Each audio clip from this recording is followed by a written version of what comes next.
Good morning, everyone. For what I'm not even going to pretend is going to be a quiet week in Westminster. We are delighted to have Tony Blair here, speaking on, we always knew it was going to be a busy day, the day before Parliament got back. We didn't anticipate quite how many things there might be to talk about. He is going to talk a speech called Country Before Tribe, not just about the events coming up this week, but indeed what Brexit and what these kind of questions are doing to the UK, to the Union, to our politics, to Parliament. I don't want to take away any more lines from you, so with that, very, very warm welcome, and we look forward to hearing what you have to say. Thank you. Thank you.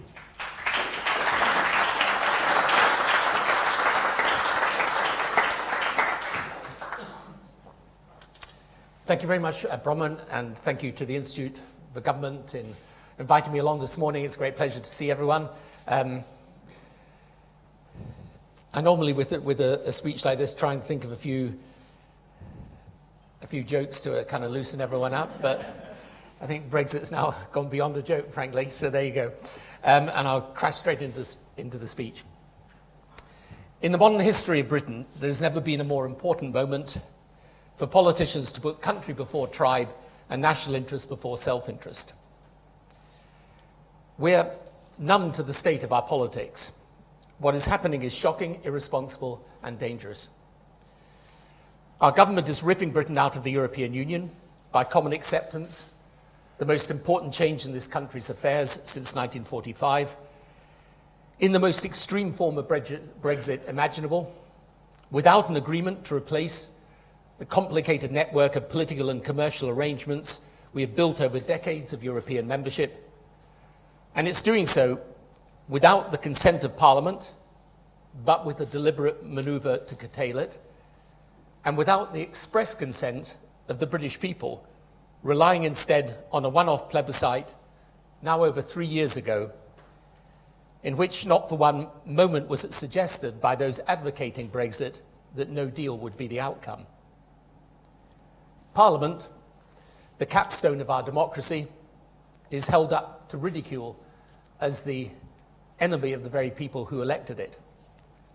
Not once have our nation's leadership explained to the public why Brexit's been so difficult to resolve, which is because there are at least 3 different versions of it: hard, soft, and no deal, and all are vastly different in their implications.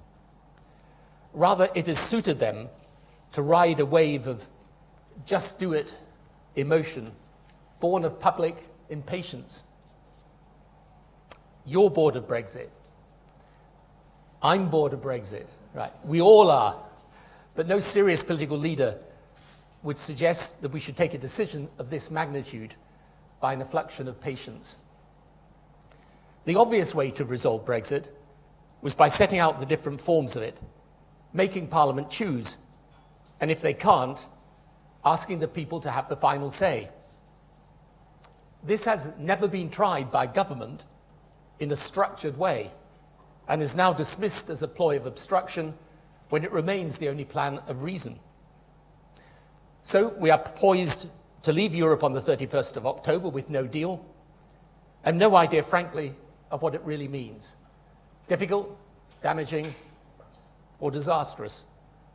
But many believe it will be a disaster, not only economically, but in areas like security. And I ask, does no one presently in government, particularly those cabinet members who used to protest against the irresponsibility of such a course, understand the consequence of doing this in circumstances where a large part of the country will regard this outcome as illegitimate? Democracy depends on a shared sense of legitimacy in decision-making. Legitimacy is not the same as agreement with government. Governments do things people dislike. But outside of the political fringes, most people accept their right to do them. This is now a crisis of legitimacy. Yet no one in government even pretends to address these anxieties. And we're a riven nation. One part of the people is enraged Brexit is being thwarted, the other enraged by the manner it is being done. Each side accuses the other of being anti-democratic, of deception and destruction of faith in politics. People versus parliament, parliament versus government, people versus people. Elements threaten to take to the street. Never a good way to decide anything. Brexit has become so bitter, in my view, because Brexit is not simply about a decision to leave the EU. It is about culture, identity, values, and generation. The essence is not about trade. It is about who we are as a nation in the 21st century. Normally, questions of identity play out over time, by evolution, or by staggered points of development in successive elections. But the holding of the referendum turned this into a moment of revolution. It forced us to confront a division, perhaps better unconfronted. On the one side are those who feel Britain as they know it is being cast aside, the things they like about Britain disappearing, and in their place, petty political correctness, bureaucratic obsessions magnified and exemplified by Europe, and above all, obedience to the god of multiculturalism at the expense of our own culture. This part of Britain imagines a parallel with the Second World War, a period of our history which rightly makes us proud. You read the speeches of the Brexiteers and they're replete with references to this feat of glory. But it casts a long shadow over the British psyche. It creates a longing to live the moment again, to see each new circumstance through the lens of its narrative, a life and death struggle between us and those who would harm us, where against all odds we triumph, a series of darkest hours from which we emerge to the sunlit uplands. Those of us on the other side think if there is a parallel with World War II, it's the need to stand firm when you're doing what you believe to be right for the country, even when it's unpopular. We look at Europe today and see 70 years of peace and relative stability. We see this crisis as one visited upon ourselves by ourselves, a folly of nostalgia. We celebrate our cultural diversity. We revere but don't dwell on Britain's past or see it as the only point of reference for our future. We're comfortable with a secondary European identity alongside our primary British one. This profound cultural difference was also part of what we were deciding in June 2016. It's a big decision to take on one day and one vote. Since Boris Johnson has become Prime Minister, everything has changed and nothing has changed. The mood has changed radically. He has energy and strategy to cajole Tory MPs into not tying his hands because a deal with Europe is possible, to cajole Europe by the threat he's serious about no deal, and if both fail, to blame Parliament and the EU for their intransigence. Our government has been taken over by a gang of adventurers, but don't underestimate the appeal of adventure after a long period of paralysis. The contrast with Theresa May is stark. And many are prepared, like him, to believe that with belief, it can be done. It will end. The word Brexit will vanish into history. We can get on with our lives. So their strategy has been to go at it full tilt, whipped on by the Brexit press and a vibrant social media campaign, buoyed by the weakness of the opposition, the spending pledges rolling off the conveyor belt, as if it is only Brexit which has liberated us from austerity, posing as the saviours of the people, ready to steamroller over the recalcitrant, out-of-touch elite. However, this public sentiment, like the entire Johnson premiership, is based on an illusion, a national example of what we all know from our personal life lessons, which is that decisions based on fatigue and desperation are usually wrong, and that belief can give you the courage to take a risk, but it cannot alter the objective facts as to what the risk is. This is where nothing has changed. The long-term impact of the Brexit decision is unaltered. The political consequence of Brexit is to diminish us globally. Within a relatively short space of time, the world will evolve into a combination of giant powers and regional blocs. The giants will be the USA, China, and probably India. The blocs will come together to achieve collectively what it is impossible to achieve individually, to sit at the top table of geopolitics on equal terms. This is the modern rationale for Europe, not peace but power.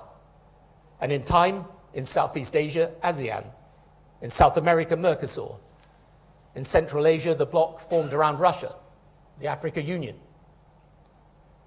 Britain should retain its strong and special relationship with the United States, but its natural place is with Europe. For reasons of history, culture, commerce, values, and of course, geography. It's quicker now to go by train to Paris than Newcastle. The economics of Brexit have not changed. We exit our largest trading market and the largest commercial market in the world in a manner no modern developed country has contemplated, let alone done before. Brexit is based on a colossal myth that Europe controls our laws. In fact, virtually any decision that affects the practical life of British people is decided not in Brussels, but here in Britain. The NHS, education, crime, taxes, welfare, pensions, defence. Even on immigration other than freedom of movement within Europe, Britain decides British immigration policy. So the Brexiteers were driven to construct their case around the area where, as the settled policy of successive governments, we have indeed pooled our lawmaking. That's the single market and the customs union. Every time Brexiteers are challenged on specifically why it is so important to our identity to exit Europe, they're then obliged to resort to bizarre examples, as with Boris Johnson and truck windows, if you remember, when resigning as Foreign Secretary, kipper wrapping when fighting to be Tory leader, and Melton Mowbray pork pies when advocating for the supremacy of American trade deals. These would be trivial even if true, and as it turns out, they're both trivial and untrue.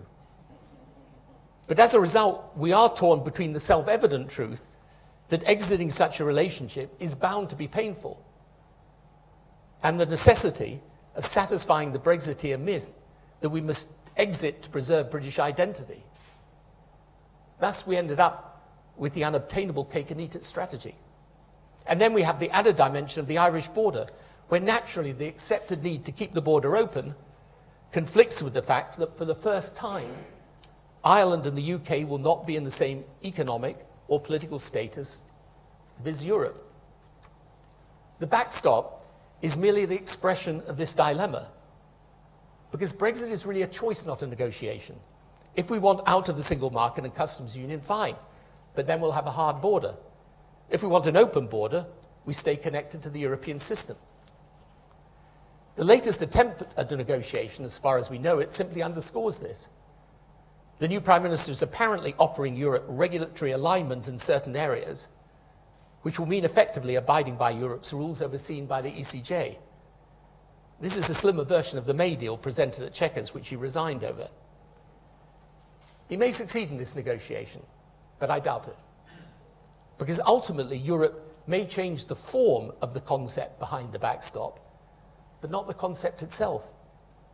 In which case, we bump up against something else which hasn't changed: the impact of no deal. No amount of self-belief can alter its reality. No deal is presented also as the end of Brexit. On the contrary, it's not the end. It's a fresh beginning, because then we will be obliged to negotiate with Europe a new trade deal, though with little or no negotiating leverage. And of course Europe wants to avoid no deal, and the Irish particularly will be badly damaged by it. Something of which we should be ashamed, given all the extraordinary efforts of so many to lay to rest the ghosts of the often savage past between British and Irish.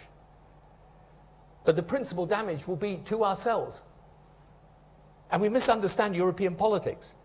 Brexit is our daily news curse, but not theirs. Germany has its own problems, France and Italy theirs. It's vexing for them. It's paramount for us. So this is a reckless path, but there is a strategy behind it. And we must be equally strategic in opposing it. And we cannot let the big arguments be lost in the minutiae of parliamentary process, particularly this week. First, we must constantly debunk the notion that the June 2016 referendum is a mandate for a no-deal Brexit. Feeble attempts to suggest it is have founded on the overwhelming evidence that, on the contrary, Brexiteers continually stated there would be a deal and that it would be easy. Second, therefore, if the government policy is to come out with no deal, then the mandate to do it should come either from Parliament or the people. Third, and this is the crux, if Parliament cannot agree, then the right way to consult the people is not through a general election, but through a referendum. That means as MPs from different parties have agreed that there should not be a motion of no confidence, but rather legislation preventing no deal. Should the government seek an election, it should be refused in favour of a referendum.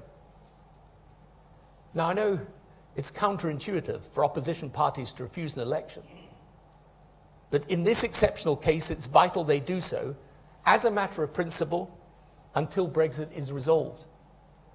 Brexit is an issue which stands on its own, was originally decided on its own, and should be reconsidered on its own. The Brexiteers are laying a trap to seem as if pushed into an election whilst actively preparing for one. And they do this because they know there are two issues in British politics, not one, and we should be frank about it. One is Brexit, the other is the Corbyn leadership. It is the interplay between these two issues that has really shaped and defined British politics over the past 3 to 4 years. Boris Johnson knows that if no-deal Brexit stands on its own as a proposition, it might well fail. But if he mixes it up with the Brexit question and the Corbyn question together in a general election, he could succeed, despite a majority being against a no-deal Brexit, because some may fear a Corbyn premiership more. The Labour leader could be similarly tempted. Without Brexit, winning an election is hard, but with it in the mix, especially as no deal, he may gain support from people who otherwise would not entertain his premiership. In backing away from the idea of himself as a caretaker prime minister, Jeremy Corbyn has behaved responsibly, and if he continues to put country first, he will benefit the country and himself. He can now play a decisive role in how Brexit develops. But he should see an election before Brexit is decided for the elephant trap that it is. After Brexit is resolved, an immediate election is right and necessary. And if Labour approaches the resolution of Brexit with the spirit of strategic cooperation it has shown recently, it will emerge with its standing, and even that of its leadership, greatly enhanced. So if the government tries to force an election now, Labour should vote against it. The challenge of such an election is brutally clear. And leave aside for a moment what's fair and unfair. No opposition leader or party with these poll ratings has won an election. The 2017 result has inoculated the Labour Party against a realistic assessment of where it stands. To be sure, an election is a risk for the Tories. Each Tory candidate will have to sign up to no deal. The Brexit Party is a one-man, unpredictable band. Scotland will be very tough for them. But my bet is the Brexit Party will collapse them. The Labour Party at present will struggle. A resurgent Lib Dems will do well, but not well enough to govern. The opposition vote, therefore, is going to split. And under our system, that delivers a comfortable Tory majority. When you get to real-world politics, this will be presented as, do you want Boris Johnson delivering Brexit plus a populist Tory programme, Or do you want to turn the country, its economy and security over to Jeremy Corbyn and his small group of acolytes from the far left? The parliamentary tactics are clear. Seize the agenda. But the strategic goal must be that if it is the people who are called upon to break the deadlock, they should be asked to do so directly on the specific issue, not an election to choose a government. So, should it come to an election, then we would be obliged to try to replicate that well-orchestrated cooperation which has been so remarkable in Parliament across tribal boundaries, but in the much more complicated setting of an election, in order to mobilise the potential majority in the country against no deal. There's a will to do this, but the way is dense with obstacles. But we would have to try. In conclusion, return to what is at stake. Brexit is the answer to none of Britain's challenges. Consider all the announcements Boris Johnson is making. Not one of them depends on Britain leaving the EU. Brexit is a gigantic distraction. It will cause slow but significant damage to our economy. It is a self-inflicted diminution of our geopolitical relevance. It is opposed by the overwhelming majority of the younger generation, who nonetheless will live with its consequences. And no-deal Brexit poses a genuine threat to the union of the United Kingdom. This is a time of genuine national peril.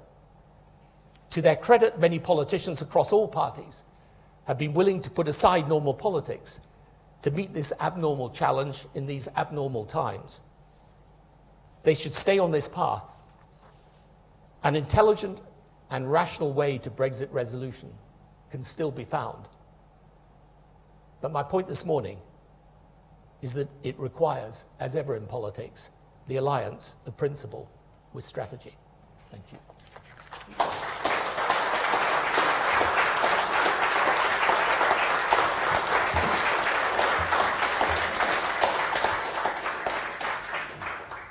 Tony Blair, thank you very much indeed. You've talked about a crisis of legitimacy. Do you think the way the government is behaving in the moment towards Parliament makes it illegitimate? Yes, I think it's one of the factors, alongside the fact that I just don't think you can argue that June 2016 was at least a clear mandate for no deal. So as a result of that, the problem that you've got is that supposing we crash out on the 31st of October with no deal because Parliament has been circumvented, there's been no reference back to the people, I think a large part of the country will think this is not a legitimate way to have decided this. And if, by the way, even a part of the warnings over no deal, including by the government or internal to the government, turn out to be right, I think you'll have an enormous amount of anger in the country. So yes, I think this is one aspect which undermines the legitimacy, because in the end, if the government has a policy of no deal exit, then of course it should put it to Parliament. And if Parliament rejects it, it'll have to decide how to resolve it. What do you say to the argument, though, that Parliament has had quite a lot of goes at this and has not covered itself in glory? MPs did sign on to Article 50. They voted for that. They voted for the Withdrawal Act last year. They woke up, I think we would argue at the IFG, quite late to the sheer difficulties that they would face in trying to stop no deal. And that's been the story of this summer. Yeah, and you often hear this from government ministers. There was one, I can't remember, who was on the TV the other day saying, yeah, but they've had 3 years, they've been debating it every day, why do they need more time to debate it? Well, they have debated no deal, and they've come out by a large majority against it. So they can't say the policy they're now putting forward is a policy that's been expressly rejected by Parliament. On that, by the way, on no deal, there's no doubt where Parliament stands at the moment. But the second thing is this, and this is the real problem with the whole Brexit business. At the very beginning, what the government should have done, this is going back to autumn of 2016, is it should have set out the Brexit options. Because there are different options. That's why it's been difficult for Parliament to resolve it. You can have a soft Brexit, you stay connected to the European economic system, but you're out of the political system. You can have a hard Brexit, which is you come out of the economic and the political arrangements of the EU, but you do so as a result of a deal, and you go to a Canada-style free trade agreement. Or the third option is you just say, we're going out, we're going to, we're crashing out without a deal, without an agreement. You could lay all those things out, but Parliament has not come out or managed to coalesce for any option at all. So how do you resolve the deadlock? And this is why I always say to people about a referendum, because I'm not sort of ignorant of the sense that many people have in the country that the last thing they want is to go back and have another referendum. But I keep saying to people, you get to a referendum when you exhaust all the other options. And the fact is, what should have happened is the government should have set out in a structured way. You can have soft Brexit, hard Brexit, no deal Brexit, and they should have asked Parliament to decide. And they never did. And they never did because they have always wanted, for political reasons, the whole thing has been governed by the politics of the Conservative Party. It's never been governed by a rational analysis of what's really going on. So why did Theresa May trigger Article 50? Which, when you look back on it, was a crazy thing to do at the time. Right? Why did she do it? Because the politics of the Tory party meant she had to prove her Brexit credentials. Why did she say coming out of the single market and customs union when no one was giving any consideration of how that then lay with your agreed obligation to keep the Irish border open because of the politics? And why is Boris Johnson now going for no deal, even though, frankly, during the course of the referendum campaign, he was saying, of course there won't be no deal, there will be a deal and it's relatively easy, because of the politics of the Tory party. So the reason we're in this situation, the people are being told all the time that it's because these people are just obstructing you in Parliament. But in the end, the reason it's been difficult to resolve is you've never had that structured set of options put, with Parliament coming to make a decision. And if they can't make a decision, then you go back to the people. Surely this is wishing for some ideal, which is just, at least at this point, not going to happen. Nor does there seem a lot of support in Parliament for what you're arguing for, which is a second referendum. There'll be a lot more excitement about the idea of general election. What's wrong with a general election as a way of going back to the people, a more traditional way of going back to the people and asking them what they think? What's wrong with it is precisely the argument I've just given, which is you mix it up with other issues, and you're going back to the people for a specific reason, right, which is Brexit. And if you're going back to the people on a specific issue, you go back and ask them about the issue. Because, I mean, let's be absolutely clear. The reason why the Brexiteers think a general election may be in their interests, I mean, for all their problems, is because they can mix it up with the Jeremy Corbyn issue. And that's irrespective. I've had lots of criticism of Jeremy Corbyn. Obviously, in my position in relation to his politics is well known. But leave aside whether I'm right or I'm wrong, it's fair or it's unfair. If you're looking at this and you're a Tory strategist, you're thinking, the one way we might get this over the line and be able to argue it's legitimate is if we go back and call a general election. But it's not legitimate because you will be securing the support of people across the range of issues you decide in an election, particularly when the alternative Prime Minister is someone who's offering a very radically different politics. You're going to mix it all up together when actually, if Brexit is the question, decide it as the question, which we did, by the way, in the original referendum. And why do the Tories not want to go back to the people with a referendum? Because they think they might lose it. And Labour hasn't rushed, you might say, to embrace the idea of another referendum and is pushing for a general election. Yeah, you've complimented Jeremy Corbyn, sort of, in saying that he backtracked from the idea of himself as a caretaker prime minister, and you said put country before party interests. Surely he just didn't get the votes. He didn't get the support in the Commons that would have allowed him to do that. He's got to make the same calculation now about an election, and he's got to say if the priority for the country is stopping a no-deal Brexit and creating the circumstances where you get a rational resolution of Brexit, then you've got to accept that a general election is a risk. I mean, let's even accept that what I'm saying, which is, the Tories have, can obviously see that it's possible for them to win a general election by making the issue Johnson versus Corbyn. But even leave aside that, it's an incredibly risky thing to bet the future of the country. And all the way through, the problem in this whole business is that Brexit is an issue for generations to come. Right? I don't, by the way, believe this idea that if we exit, in a few years' time we'll be getting back in. It won't happen like that. If we exit, we will be driven inexorably to be a competitor with Europe. Our relationship with Europe, in my view, will not be very cooperative. It'll be very scratchy. Especially, by the way, if you do no deal and then you try to negotiate a whole set of new trading relations. We'll come on to those in a moment, but you said it's conceivable that Boris Johnson and the Conservatives could win an election. Is it conceivable to you that Labour could win a general election soon? It's conceivable, but you've got to look at the polling. I mean, look, where's Labour in the latest polls? Somewhere in the 20s? Right. When I was leader of the opposition, if we'd been polling in the 20s, I'd have had a few people knocking up my door and not wanting to have a very polite conversation. So we've got to be realistic about this. You know, and in our electoral system, that's the other point. In our electoral system, if it's a three-way split, then if you fight a general election on Brexit, if I'm right that the Brexit party in the end, if the Tories are fighting a no-deal election campaign, I cannot believe they're going to be standing candidates against Tories. I think that's highly unlikely. And what's that Brexit vote in the population? It's probably 40% or roundabouts, right? So if your opposition vote is then split, your opposition vote combined might be more. Your opposition vote in a different electoral system, and leave aside whether it's right or wrong, it's the system we've got. In an electoral system that was worked by percentages, that would be fine. But in this case, it won't be. It'll be first past the post in constituencies. You go back, just analyse the 1980s, which was the last time you had such a thing. The result was clear each time. But there is a point of principle. It's not just about electoral strategy. The point of principle is, if the people are asked to break the deadlock, they should be asked on the question that has caused the deadlock. Right, but it seems more likely at this point that we're going to have a general election. Would you vote for Labour in it?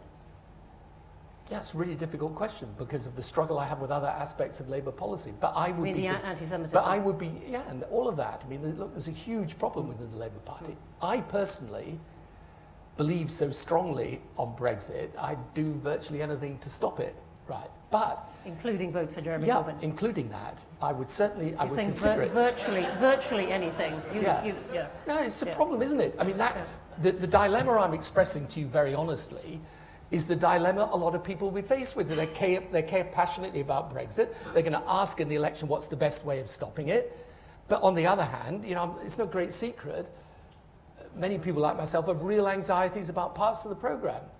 You know, you look at the Financial Times again this morning and you can see what the problems are going to be. It's exactly why it shouldn't be a general election.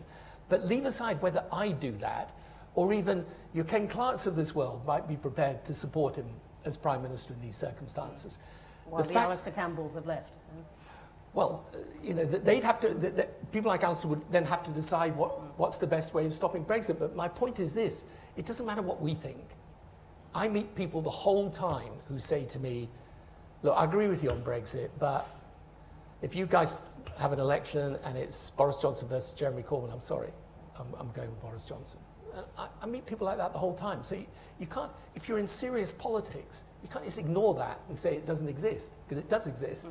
So I go back to the point that as a matter of principle, a referendum is the right way, and as a matter of strategy, it's the right way. And the reason why at the moment people balk at the idea of going back to the people in a referendum is they quite rightly say, look, it's divisive, it's suboptimal, it's going to be difficult. You know, people are going to say, well, we've already stated what we want and now you're going back to us again. I agree with all of that, but what are the alternatives? I've just said, go out with no deal. Do you think there's not going to be protest and anger of that? And if, for example, those in Parliament do legislate against no deal and for an extension, in the end, they're going to have to provide a path to resolution. You know, you can't just ask for an extension and say, right, let's have another extension, and then another, because that will drive the public crazy. The only thing that will work is if you say, we need an extension because here is a structured plan for the resolution of this issue. And that's why it's literally the old Sherlock Holmes dictum, which is when you eliminate all the other possibilities, no matter how probable, what you're left with is the solution, or something like that. Yes, but it sounds like you want some technocrat to come down from the sky, and even though we at the IFG often are suggests that kind of solution. No one is arguing for this kind of rational laying out of options. Well, they're arguing for a set of different things. There are people arguing for referendums. There are people arguing Yes. to legislate against no deal. There are people arguing for a resolution. What I'm saying is, if you've got a better plan, tell me.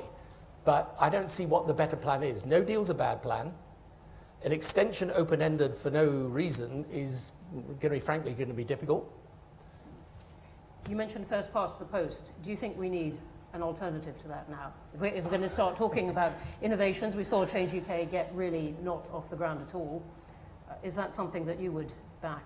Look, I think there's a case for it if our politics remain split amongst different parties as it is now. But frankly, it's a pretty redundant argument, since you're not going to get a change in the electoral system before any staff election. Yes. So, maybe it's right, maybe it's not right, but right now it's not relevant. Do we need a codified constitution? We've had people improvising the problem things for the past year. This is an argument on both I sides. had with a lot of people in government over the years. When people, I think there is a case. I mean, I'm not particularly convinced of myself, but there is obviously a case for a written constitution and so on. But in the end, these constitutional changes don't relieve you of the politics of the situation. And in the end, the thing that, again, it doesn't matter whether a written constitution might be a good idea in the future or not. We don't have it now. And what we've got is a very clear, basic, brutal political choice. And what I'm arguing for today is because it's in the Labour Party's hands, this. If the Labour Party says, no, we're not, yes, we need a general election, but not before Brexit's resolved, the Labour Party will get its way. Because if they try and call an election, supposing they try and legislate for no deal, it looks like the government's hands are going to be tied, and the government then calls for a general election. Labour should say no, not until Brexit's resolved. And that is really what's at stake this week. It is what's at stake this week. Because I keep saying to people, yes, you can legislate for no deal, but what happens if the Tories then say, okay, well, in that case, we'll have an election? At that point, you've got to say, no, if you're going to decide this, if you're going to break the deadlock by going back to the people, break it directly. Go back to the people on the issue of Brexit. And don't present people with a situation where, even though they're opposed to no deal, they feel for reasons completely extraneous and different from the politics of Brexit that they've got to vote this way or that way. You mentioned trade. Let me just ask you briefly, the trade deals that we have to strike with other countries, obviously with the EU, but with other countries as well. The US has been very friendly in the past few weeks. How, from your experience of dealing with the US, would you suggest a British Prime Minister goes into those negotiations? Well, there'll be a lot of goodwill, particularly from the Trump White House towards Boris Johnson, and there will be goodwill generally from the United States to Britain. But anyone who's ever dealt with trade deals knows that the goodwill is what creates the sort of fluffy atmosphere. But then there's years of hard negotiation where interests pop up. And Congress in the end, by the way, decides what the final position in relation to America. So these are notoriously difficult things to do. And we're doing it. What I can't understand is why people think Britain on its own gets a better trade deal than with the whole power of the European market behind us. It just makes no sense to me. Are we going to have a choice, though, between being close to the US and being close to the EU? Yes, we will inevitably, if we Brexit, we'll get closer to America. But, I'm a passionate believer in the transatlantic alliance, as people know.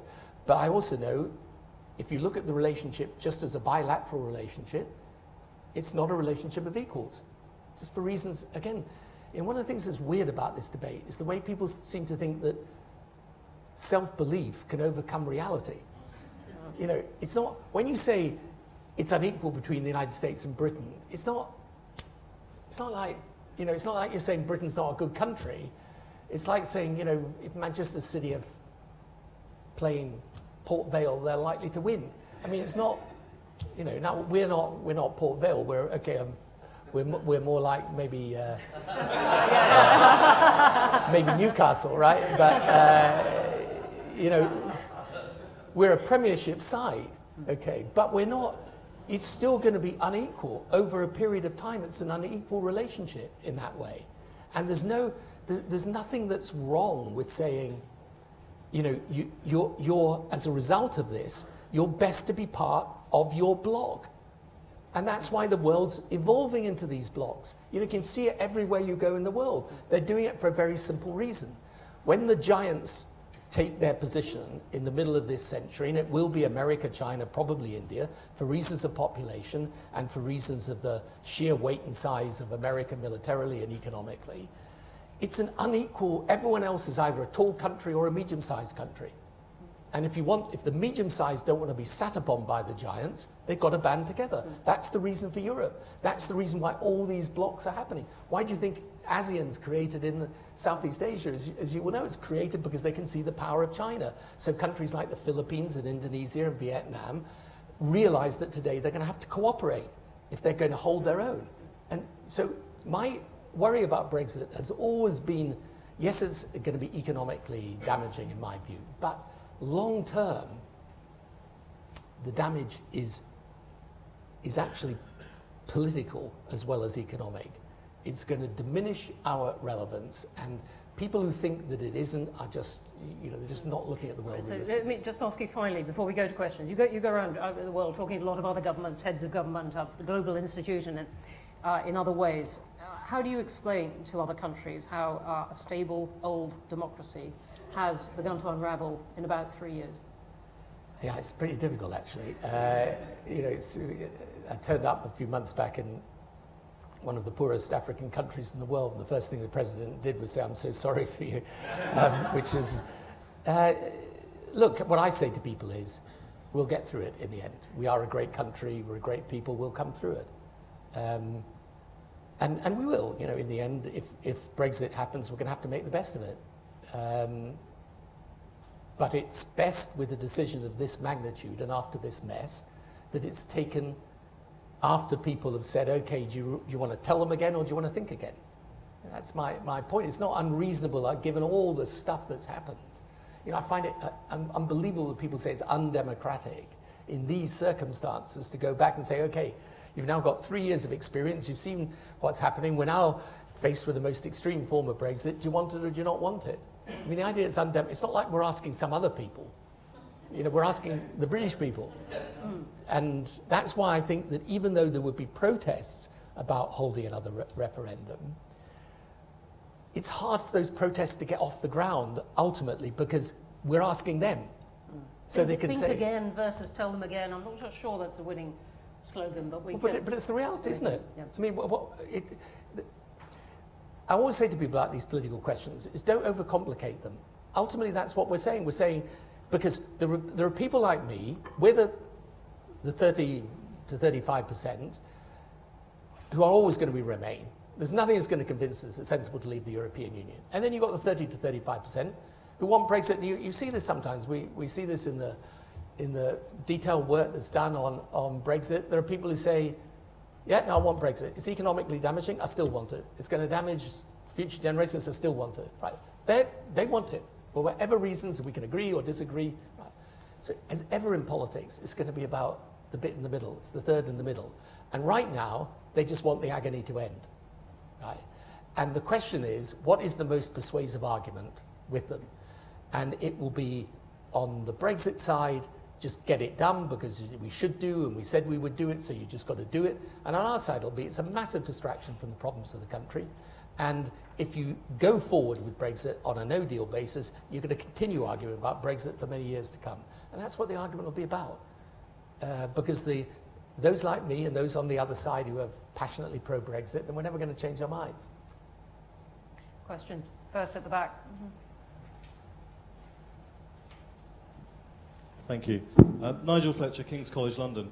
Mr. Blair, you made your case for a referendum on the basis of principle and strategy. Can I ask on a point of detail, what would the question be? And given that we have the Parliament that we do at the moment, how could we get to a situation where there'd be any agreement on what that question would be?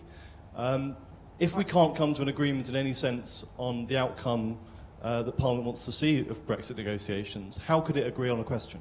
Well, I think the questions in today's circumstances is not hard. It's the government position versus stay. So the government's position is no deal, hard Brexit negotiated or no deal. I don't think it's that difficult.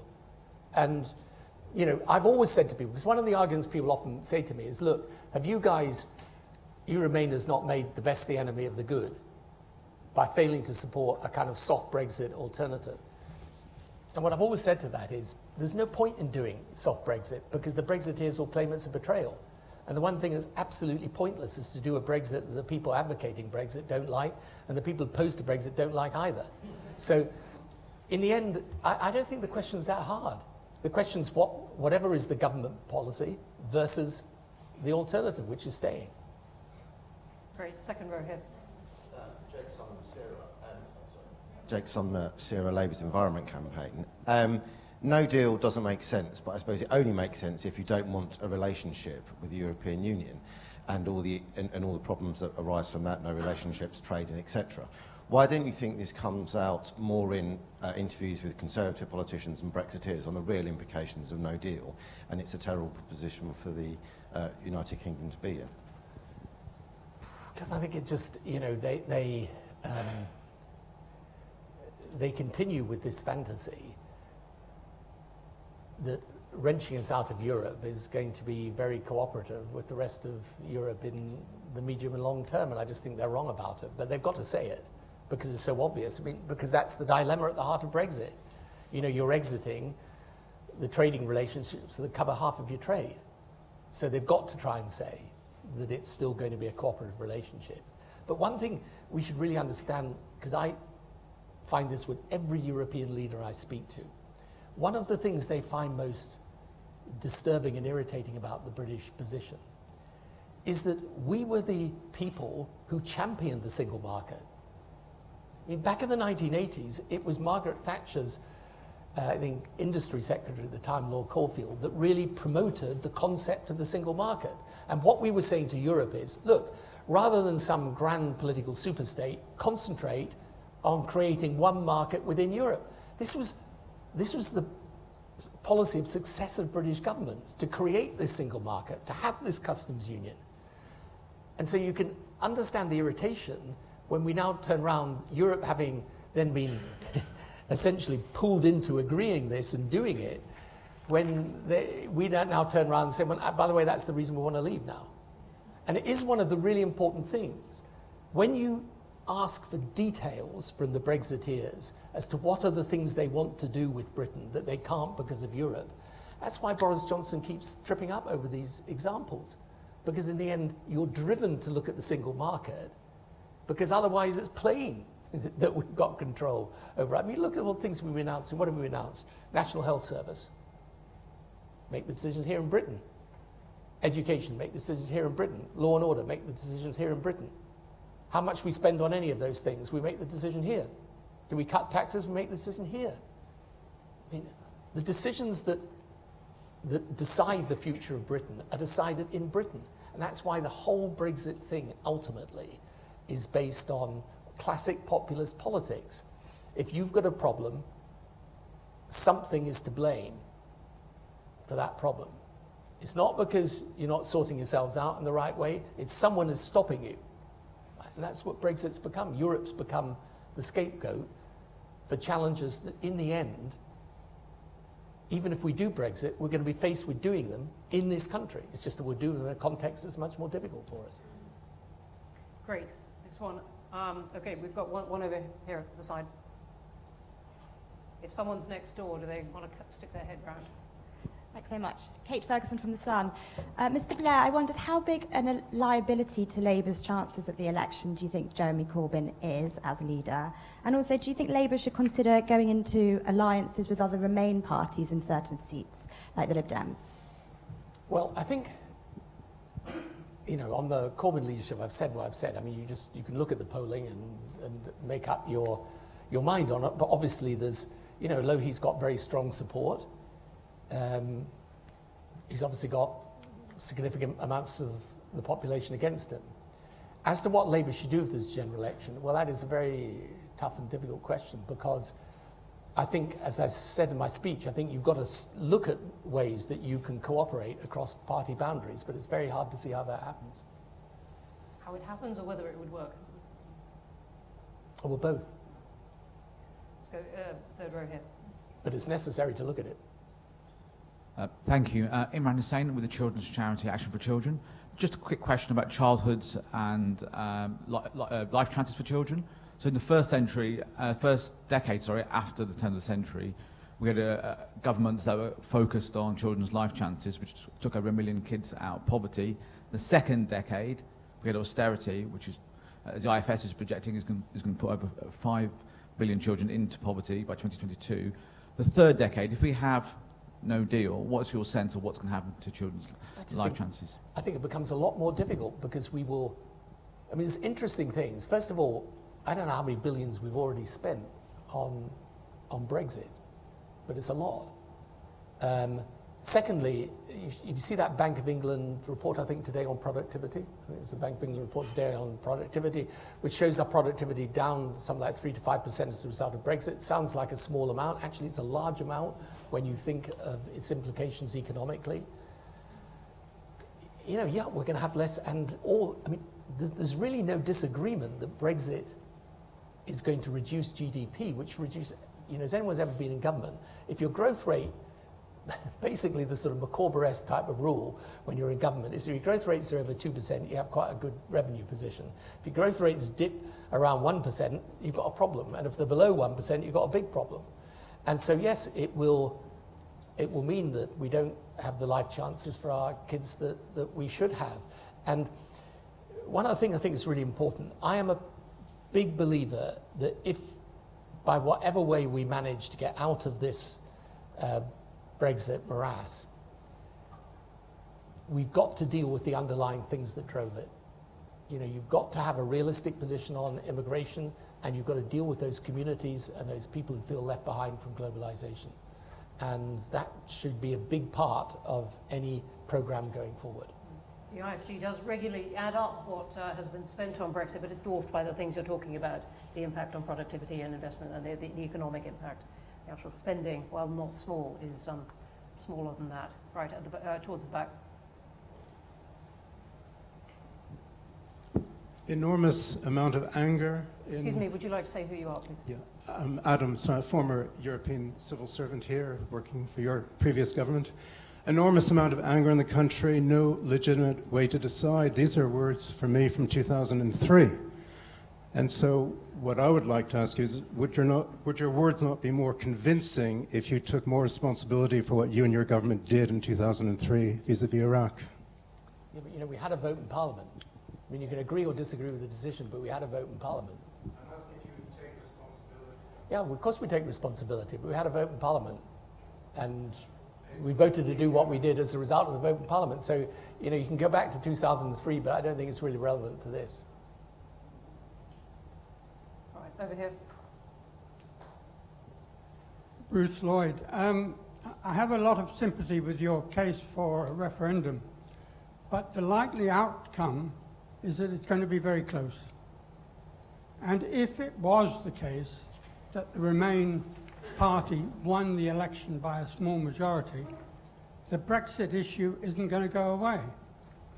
So how are we going to deal with that? Very good point. You call this a riven country.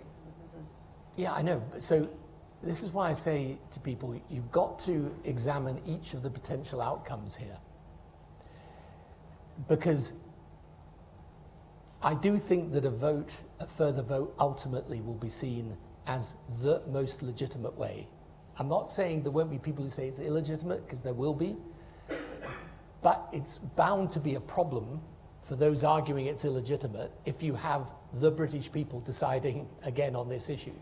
And I've suggested before that you actually have an undertaking by both groups that no matter how narrow the vote is, it's final and conclusive. I also think, by the way, you know, it's strange with these issues. The huge and overwhelming desire of the British people will be, once this issue is decided, they're not going to be wanting to hear it again for a long time. That's my bet. And anyone who pops up on either side and says, hey, I think what we should do is start another campaign, I think is going to meet with a pretty frosty response. And supposing they pop up and say, let's have a Scottish independence referendum. I mean, isn't this one of the arguments following this question, Bruce's question about, you know, it doesn't stop here, whatever. Well, whatever happens in the next few months. It all depends the degree to which there's public support for keeping it going. What I'm saying is, unlike the Scottish case, because you've got a Scottish Nationalist Party that's actually in government in Scotland, although, by the way, it's by no means clear that there is that enthusiasm really to have another referendum in Scotland. You know, it's a different situation. But in the end, whether there's support for continuing the argument depends on the state of public opinion. What I'm saying to you is, I think on this Brexit, if there was an agreement by both sides that this is final, I think people would accept it as final. I certainly would, from my perspective. If the British people vote 51% to leave, you know, that's it. As far as I'm concerned, you're going to have to go through with it. Over there. Secretary of the FDA, the Union for Senior Civil Servants. If your strategy is successful and the government look for an election but don't get it, they've indicated they may wish to ignore the will of Parliament. It's Brexit, do or die. Can you envision a set of circumstances where civil servants will be faced with a conflict between serving the government of the day and serving the national interest if the government are ignoring the will of Parliament? Yeah. So having been in government for 10 years, it would take a lot for me to say that the civil service of the time should not perform its duty for the government. Look, I think if people are asked to do something that is genuinely, you know, wrong or unlawful in some way, then that's another matter. But I think in the end, you know, if the government goes ahead with this and with no deal, you might disagree with it very strongly, and that's a matter of whether people want to stay in their position or not. But I think we've got to try and preserve as much of the institutions of government as we can, to be honest. And so civil servants who felt that no deal was absolutely the wrong thing for the country should consider whether they stay or go, but you would like them to stay as an independent civil service and try and deliver this? I think that's up to them, but I don't think you should say the civil service as a whole should stop serving the government or try to argue that. I think that's... Look, I know people. I actually came across someone the other day who's left government because they just can't agree with what's happening, and that's fair enough. I mean, people have got the freedom to do that. But I think, you know, one of the things when you've been in government is you're conscious the whole time of the need to try and keep the institutions of the country together. And, you know, whatever happens in this Brexit, when there is a final outcome, one way or another, it's going to be incumbent on all of us to try and then find ways of bringing the country back together. I mean, I think that's the responsible thing to do. And that's why I think it's also important this is decided in Parliament and not, frankly, by street protest and all the rest of it. That's never going to work. You know, you've got to decide these things in Parliament, and if Parliament can't find the numbers to stop the government doing what they're doing, you know, then it'll go forward. We can get in one more question. I think there was one over here. Great.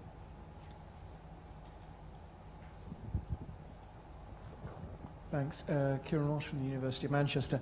I'm interested in your views on the role of the media, the broadcast and press media, in the Brexit debate, and whether you think it's been business as usual, this is the media doing what they do, or whether actually you think the way in which the media have behaved has really been fundamentally somewhat different. Yeah, that's a good question. I mean, I find it difficult to answer because, look, there's one part of the media that is passionately pro-Brexit, has, I think, driven a lot of this agenda. I don't personally believe that Boris Johnson would be in favour of Brexit if it wasn't for the strength of that right-wing media feeling. So they've played a big part. There's no doubt about that. They've created a mood. Do I think that, you know, the rest of the media have behaved? Well, it's difficult. They're in an invidious position. If you take the BBC, they're criticised, frankly, from both sides of the line. But I think it's worth afterwards sort of doing an analysis of this and seeing what lessons we can learn. But I think there's a much bigger question that is for another day, but it's something that my institute looks at, which is how in a world of social media interacting with conventional media do you get rational debates on anything? I mean, I think this is a huge problem for modern politics. I mean, I've struggled a lot with what's really driving this populism, and I think you can see certain objective factors, you know, stagnant incomes amongst a certain group of people, anxieties around immigration, you know, people left behind by globalization. But I think the big game changer is social media creates a completely different atmosphere in which to conduct politics. And I feel that, you know, most modern politicians who believe in a kind of what I would call a more traditional form of professional politics, I think they're really at sea trying to deal with this. And they're not dealing with it at all well.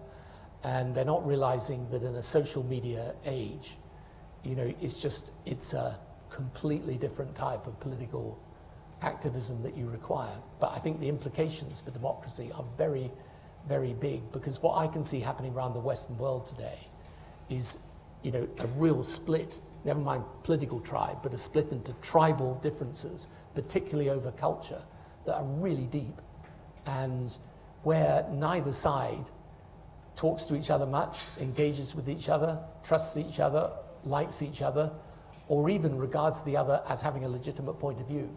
And that's pretty difficult. That's where we're heading. And I think even though you can overdo the parallels with times before and the challenge to democracy, I think we're going to have to debate in the Western world in these next few years what it means to have a democracy, and how just having the form of democracy is not enough. There's a spirit to democracy as well. There's a content to it. And that spirit and that content is being eroded. On that note.